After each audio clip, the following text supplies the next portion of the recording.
على محمد صلى الله على محمد صلى الله عليه وسلم صلى الله على محمد صلى الله عليه وسلم صلى الله على محمد صلى الله عليه وسلم صلى الله على محمد صلى الله عليه وسلم صلى الله على محمد صلى الله عليه وسلم صلى الله على محمد صلى الله عليه وسلم.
اللهم صل على سيدنا مولانا محمد وعلى آله وبارك وسلم. اللهم صل على سيدنا ومولانا محمد وعلى آله وصحبه وبارك وسلم. اللهم صل على سيدنا ومولانا محمد وعلى آله وصحبه وبارك وسلم.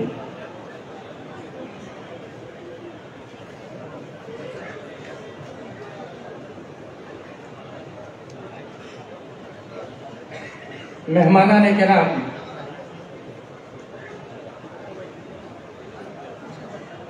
हमारा क्षमा प्रार्थी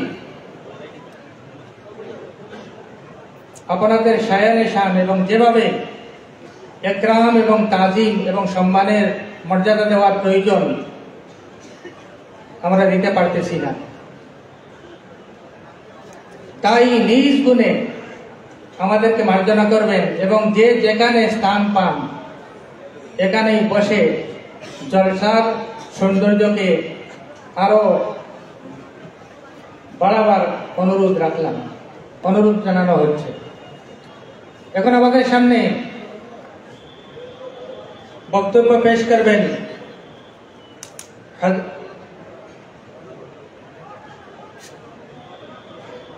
तंजीम मदारिस कौमियार जनरल सेक्रेटरी दारुल उलूम बशकंदी मदरसा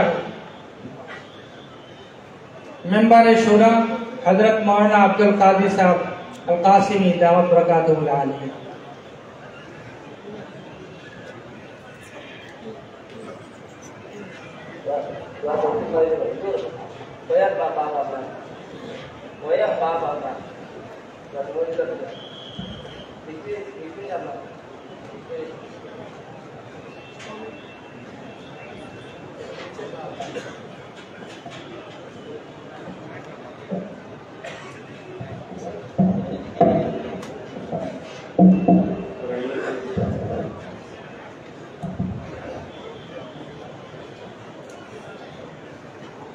अल्हम्दुलिल्लाह रब्बिल आलमीन वस्सलातु वस्सलामु अला नबिय्यिहिल करीम अम्मा बाद। क़ाल नबी सल्लल्लाहु अलैहि वसल्लम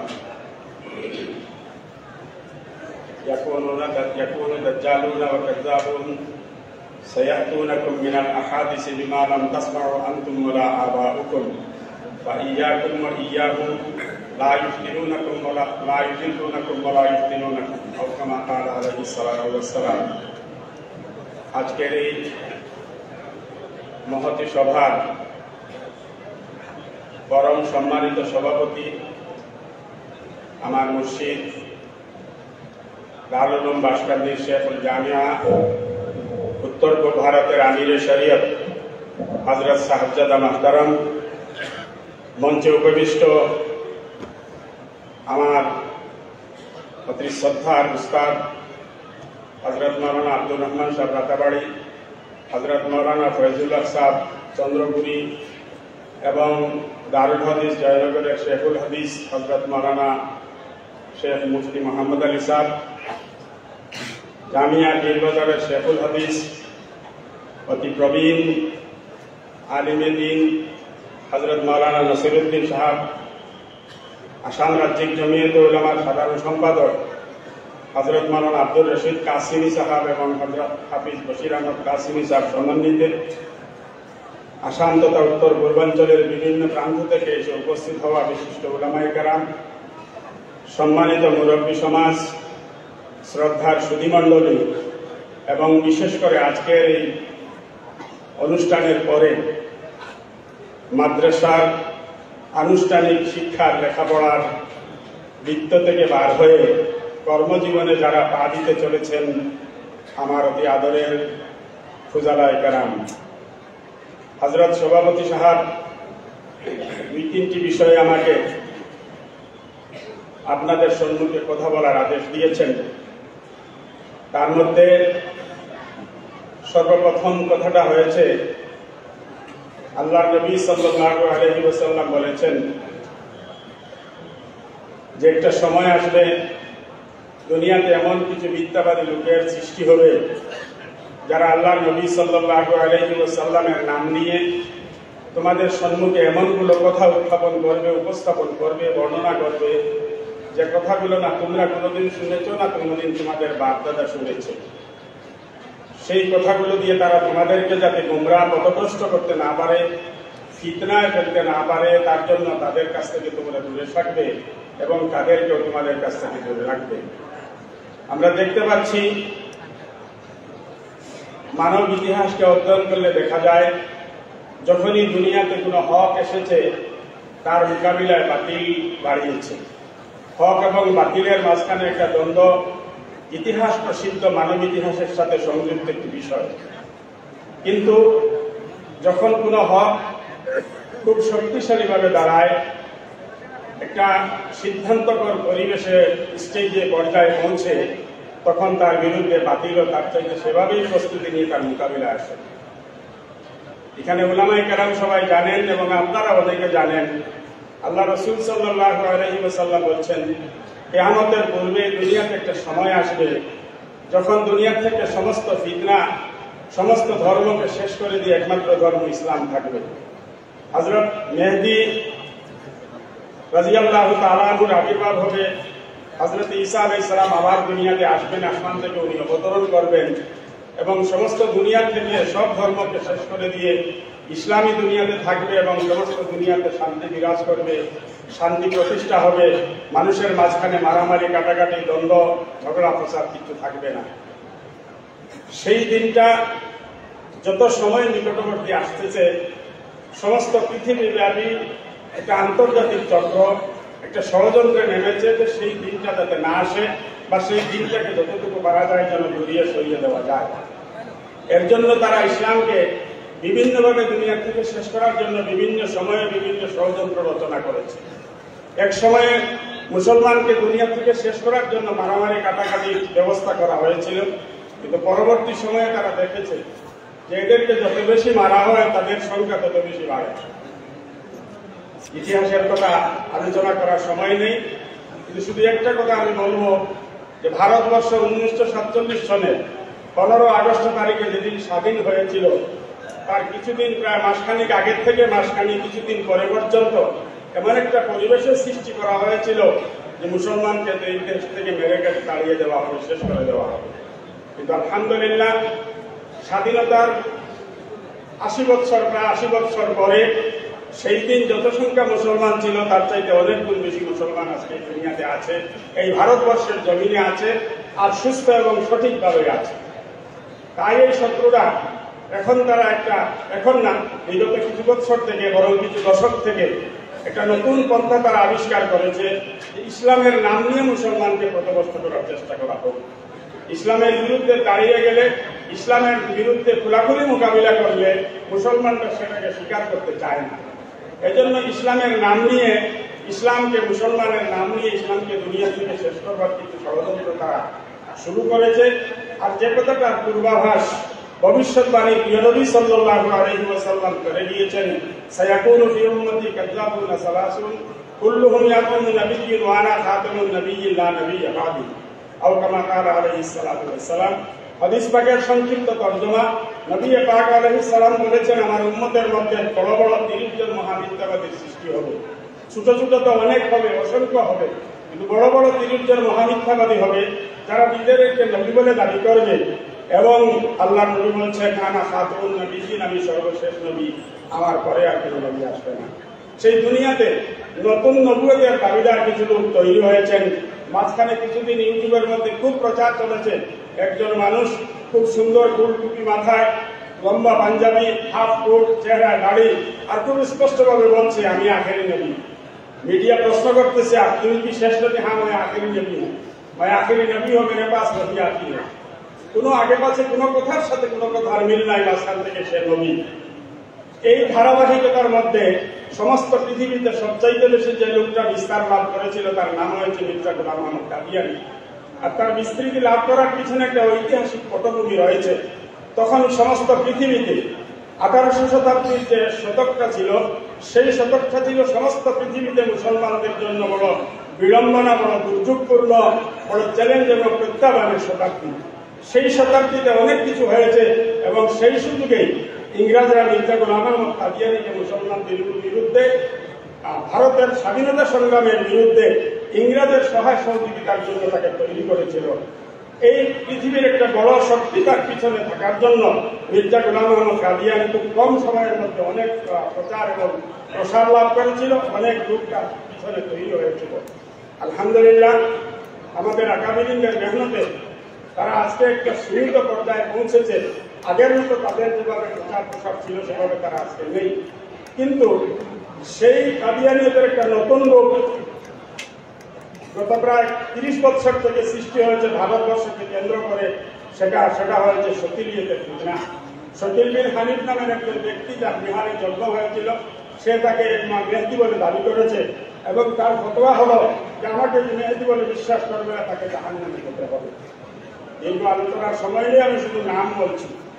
তার মাঝখানে আরো কিছুদিন আগে আমাদের প্রতিবেশী একটি দেশ থেকে একজন আহমদ রেজা গৌহর শাহী নামে একজন লোক তৈরি হয়েছে, জন্ম হয়েছে, যে তাকে মেহেদি বলে দাবি করে এবং তার সেই পথকে সে দাবি করে না, সে তাকে মেহেদি বলে দাবি করে না।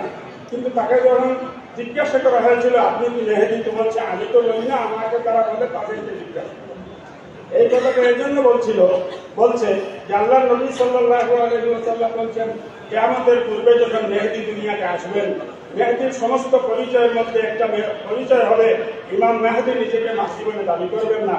মানুষ, তদানীন্তন মানুষ একটা বিশেষ পরিস্থিতির মাঝখানে একজন লোককে ধরেই বলবে আপনি আমাদের ইমাম, আপনি আমাদের নেতা, আপনার পিছনেই আমরা চলবো, সেই লোকটাই হবে মেহেদি। এই রেজা আহমদ গৌহর শাহী সেই পরিস্থিতিটা নিয়েছে, শুধু স্পষ্ট কথা বলে আমি তো আমাকে মেহেদি বলে দাবি করি না, যারা আমাকে মেহেদি বলে তাদেরকে জিজ্ঞেস করো তারা কেন আমাদেরকে মেহেদি বলে। এই একটা ফিতনা শুরু হয়েছে গৌহর শাহী। এখানে মাদ্রাসার সাথে সম্পৃক্ত সংযুক্ত অনেক লোক আছেন। আমি একটা কথা শুধু বলছি, আজকের এই সভা এসেছেন আমার একজন সহকর্মী মৌলানা নুরুল আমিন কাসিমি সাহেব একদিন আমাদের বৈঠকে শোনালেন। উনি উত্তর আসামের একটি বানাত মাদ্রাসায় গিয়েছিলেন, গিয়ে দেখলেন সেই মাদ্রাসার ওয়ালের মধ্যে গৌহর শাহীর একটা এত বড় একটা কাঠ সেখানে ওয়ালের মধ্যে লাগানো আছে। উনি মাদ্রাসাওয়ালাদেরকে জিজ্ঞেস করলেন বা এটা কোথা থেকে এসেছে, কি তোমরা জানো? তো বানাত মাদ্রাসার শিক্ষক যারা ছিলেন তারা বলছে যে না আমরা জানি না, কয়েকজন মহিলা এসেছিল এবং এই জিনিসটাকে আমাদের মাদ্রাসার ওয়ালের মধ্যে লাগিয়ে দিয়ে গেছে, করে দিয়ে গেছে। এই তথ্য তাদের ষড়যন্ত্রকেও তারা এইভাবে প্রচার করার একটা নতুন পদ্ধতি হাতে নিয়েছে। তারপরে আহলে তৌহিদ করে পার হয়েছে, যারা নিজেকে মুওয়াহিদ বলে দাবি করে যে আমরা অন্য কিছু না, আমরা শুধু মুওয়াহিদ। এই গৌহর শাহী যে ফিতনা, এই ফিতনার একটা সবচাইতে বড় যে সবক সে তার মুরিদদেরকে, তার অনুসারীদেরকে দেয়। সেই সবকটা হয়েছে যে আল্লাহর মহব্বত যদি অন্তরে থাকে দুনিয়ার কোনো ধর্মের প্রয়োজন নেই। আল্লাহর মহব্বত তুমি যদি তোমার অন্তরে সৃষ্টি করতে পারো, না তোমাকে মুসলমান হওয়া প্রয়োজনীয়, না তোমাকে খ্রিস্টান হওয়া, না তোমাকে জৈন হওয়া, না তোমাকে হিন্দু হওয়া, কোন ধর্মে তোমাকে দীক্ষা নেওয়ার প্রয়োজন নেই, তুমি সুদা জান্নাতে যেতে পারবে। তার মানে সে বলতে চাইছে যে নামাজ রোজা কিচ্ছুই করতে হবে না, আমি গৌহর শাহীর হাতে যদি বয়স হয়ে আমার দেওয়া সবকে যদি তুমি চলো তো তুমি জান্নাত লাভ করতে পারবে। এরকম ভাবে আহলে কোরআনের ফিতনা অনেক পুরানো ফিতনা, কিন্তু সেগুলো এখন নতুন করে আবার তৈরি হচ্ছে। যারা বলে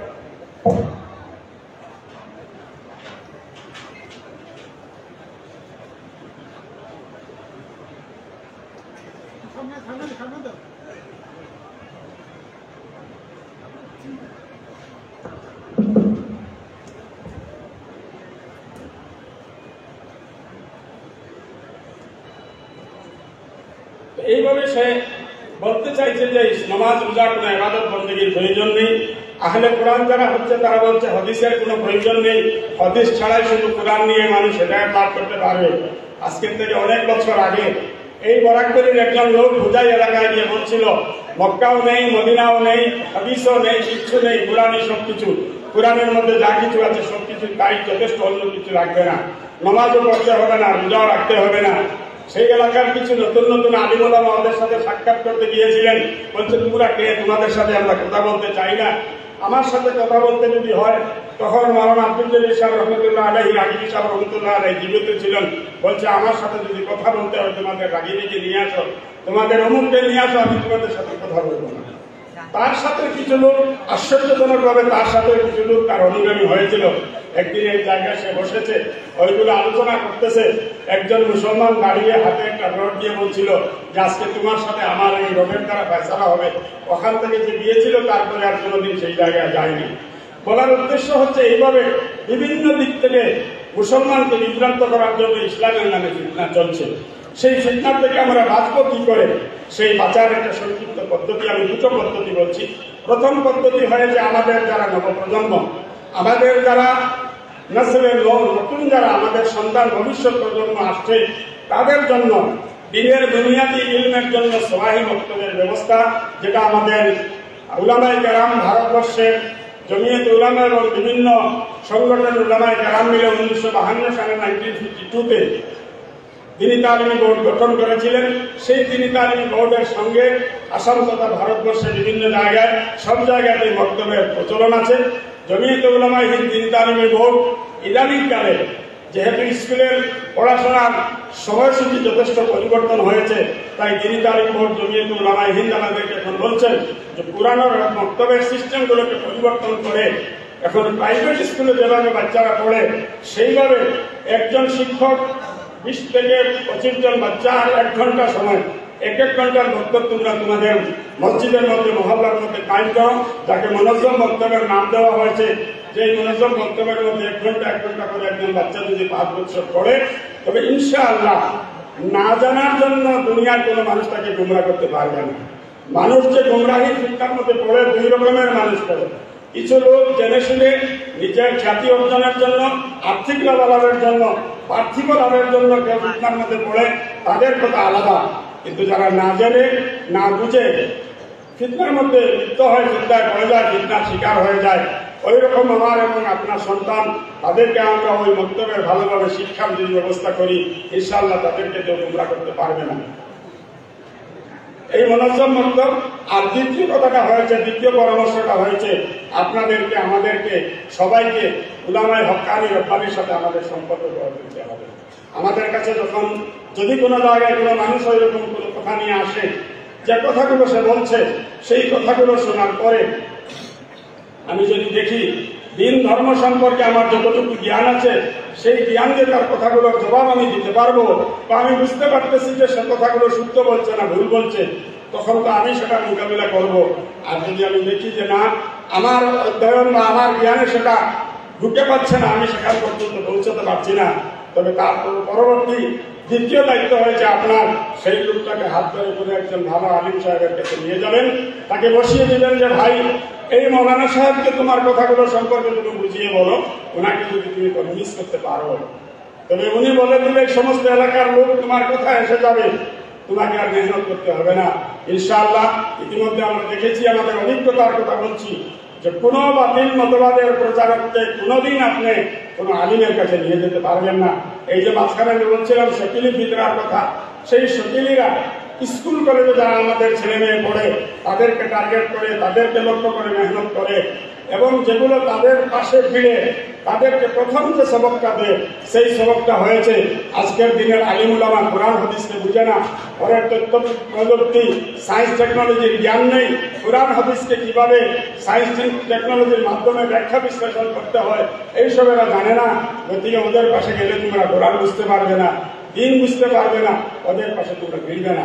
এই জন্য বলছি যে কোনো বাতিল মতবাদের প্রচারক বা বাতিল বলেন নতুন কোনো কথা নিয়ে কেউ যদি আপনার কাছে আসে, তো আপনার দ্বিতীয় কর্তব্যটা বা প্রথম কর্তব্যটা হবে তাকে হাত ধরে করে একজন ভালো মৌলানা সাহেবের কাছে নিয়ে যাবেন। ইনশাআল্লাহ बातिल থেকে আল্লাহ আপনাকে हिफाजत করবে। सबके आखिर में मैं 2 मिनट पे अपने वो बच्चे जो इस वक्त मदरसे से दौरा हदीस, दौरा तफसीर, दाखिल पढ़ के फारिग होकर जा रहे, उनकी खिदमत में मैं 2-3 मिनट में अपनी 2-3 बात अर्ज करना चाहता हूँ। सबसे पहली बात है, आप अब तक माँ के पेट में थे, यहाँ से आप जब निकल रहे हैं, इस मदरसे के इहाते से जब आप निकल जाएंगे तो आपके सामने एक नई दुनिया आएगी। इस नई दुनिया में सबसे पहला जो सवाल आपके सामने खड़ा होगा, वो सवाल होगा आपको क्या काम करना है, आप क्या करेंगे। हम सब जितने भी मदरसे में पढ़ते हैं, हमारा जिंदगी का पहला मकसद होता है हमारी जिंदगी का कि आप दीन की खिदमत करेंगे। दीन की खिदमत की 2 बुनियादें हैं, याद रखना इसको। एक बुनियाद है दीन की खिदमत मैं करता हूँ, मेरी अपनी जरूरत से। मेरी जरूरत भी है और यह जरूरत दीन की खिदमत के तरीके से पूरा हो रहा है तो मैं दीन की खिदमत कर रहा हूँ, ये भी दीन की खिदमत है। दीन की खिदमत में जो मुआवजे में एवज में जो हमको मिलता है ये कोई सैलरी या कोई तनख्वाह नहीं होती, ये जरूरत के लिए लिया जाता है। लेकिन इससे बढ़िया काम यह है कि आप जिस इलाके में जाएंगे, जहां से आए हैं, अल्लाह रब्बुल इज्जत ने फरमाया जिस माशरे से, जिस इलाके से आप निकल के आए हैं, वहां वापस जाने के बाद आपको सबसे पहले ये बात देखनी है कि मेरे यहाँ दीन की किस खिदमत की जरूरत है। आया मदरसे की जरूरत है, मकतब की जरूरत है, इस्लाह माशरा की जरूरत है, या दीन के शोबे की किसी और खिदमत की जरूरत है। तो उस वक्त आपके लिए सबसे पहले यह तय करना है कि मुझे दीन का वो काम करना है जिस काम को इस इलाके की जरूरत है। अब सवाल रहेगा, ठीक है मैं इसमें लग जाऊंगा, मेरा क्या होगा? इसके लिए तो आपने 14 साल में हासिल किया है। इन तंसुरुल्लाह यंसुरकुम, अल्लाह आपके साथ रहेगा इंशाअल्लाह। आपकी जिंदगी पे अल्लाह ताला बाकी इंतजाम अल्लाह तबारक व तआला की तरफ से अल्लाह पूरा करवाएगा। दूसरी बात, खुद के अंदर मुताला की आदत डालना है। रोजाना एक वक्त, अभी आज की मजलिस से उठने से पहले तय करो कि मुझे रोजाना कम से कम इतना टाइम मुताला करना है। इसलिए कि आमतौर से ये होता है कि बच्चे मदरसे में पहले दिलाओ जी जज़ाकल्लाह खैर। सबसे पहले कुरान करीम के साथ आपका रास्ता हो। कुरान करीम आप सिर्फ तिलावत नहीं करेंगे, बल्कि कुरान करीम चूंकि आप आलिम दीन है, तफसीर की किताबें पढ़ चुके हैं, कुरान करीम को तर्जुमा के साथ पढ़ेंगे, तर्जुमा के साथ समझेंगे और उसको अपने दिल के अंदर, अपनी जिंदगी के अंदर उतारने की कोशिश करेंगे। पहली बार हजरत फरमाते थे फारिग होने के बाद तफसीर पढ़ो, तफसीर से तफसीर बर्बाद हो रहा है, तफसीर कोई नहीं पढ़ता है। इसके लिए इस साल तफसीर में दौरा तफसीर में कितने बच्चे थे, जरा हाथ दिखाएं। यहाँ दौरा तफसीर में कितने बच्चे पढ़ रहे हैं?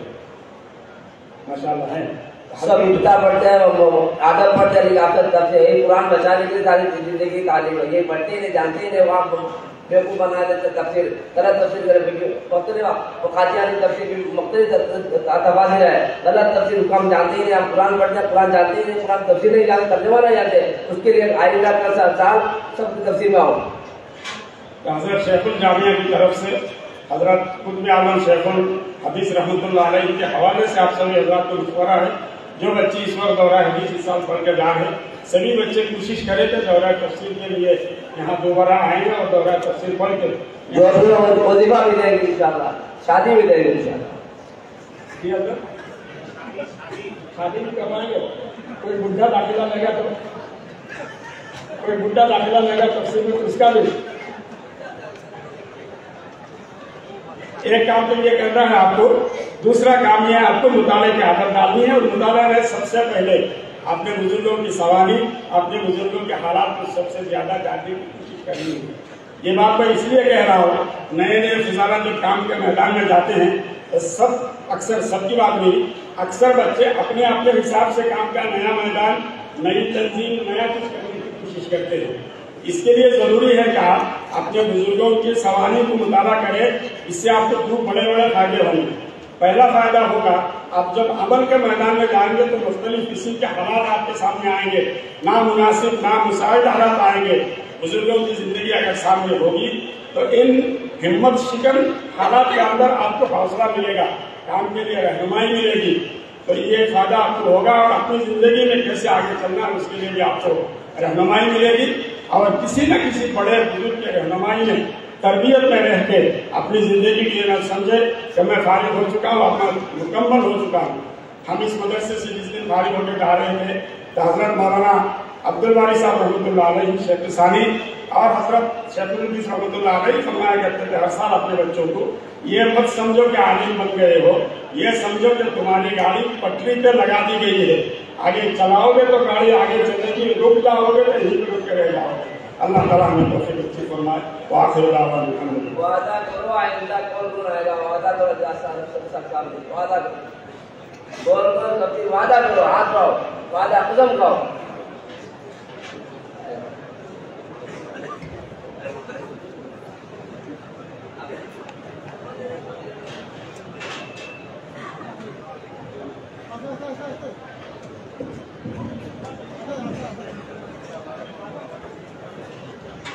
मेरा अजीज साथियों, बहुत ही अदब और एहतराम से गुजारिश है कि आप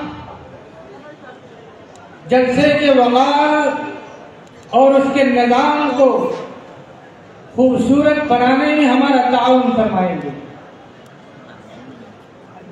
हमें मालूम है कि आप में